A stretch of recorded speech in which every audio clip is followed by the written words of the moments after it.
Boker Tov. 24 hours before the meeting. Tell us what's happening right now.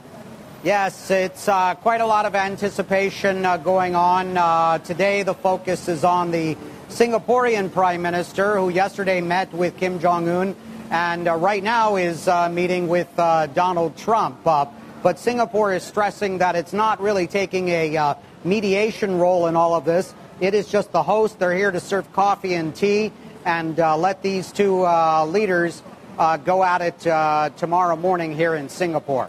What's President Trump's schedule for today? Well, he just has this lunch meeting, a working lunch meeting with the Singaporean Prime Minister, and then he is to go over to the U.S. Embassy and meet the staff there, but that's it. So he'll be resting and preparing today before the 9 a.m. meeting tomorrow with Kim Jong-un. Yeah, Steve, the expectations are very high for this meeting, but everybody is afraid that the two sides are not prepared to make concessions. Well, I'm not sure that we're necessarily going to see any great breakthrough coming from the meeting tomorrow. I think it's been made pretty clear by President Trump himself that this is a bit of a getting-to-know-you session, and if he likes his interaction with Kim, then perhaps there'll be a follow-up meeting. Now, of course, both of these leaders are going to want to take back home something, some sort of document, declaration, have you, that will talk about perhaps some sort of future peace treaty and have the word denuclearization in there. But most of us who cover the White House on a day-to-day basis are not really expecting any incredible breakthrough to come from one single meeting, which may not last a very long time here in Singapore. Yes, Steve, we've heard that Kim and Trump will meet alone, only with the translators. This is quite unusual, isn't it?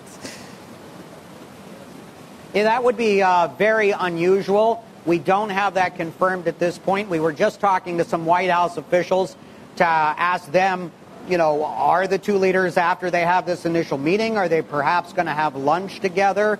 And they say they have no information, that we should look at this not as a traditional summit, but more like a breaking news event where something happens moment to moment, and there's not necessarily something that is very well choreographed from moment to moment or hour to hour. Yeah, President Trump said to somebody that he's not going to prepare, right? It's a quote that it was published. Not going to prepare, that means that what? He knows everything, he doesn't expect anything?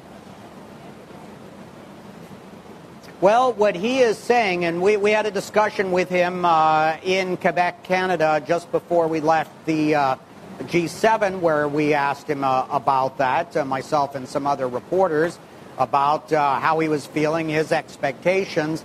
And what he was saying is it's all going to be sort of spur of the moment, that from his background as a businessman, he can size people up right away and decide whether he's going to be able to make a deal to make some progress.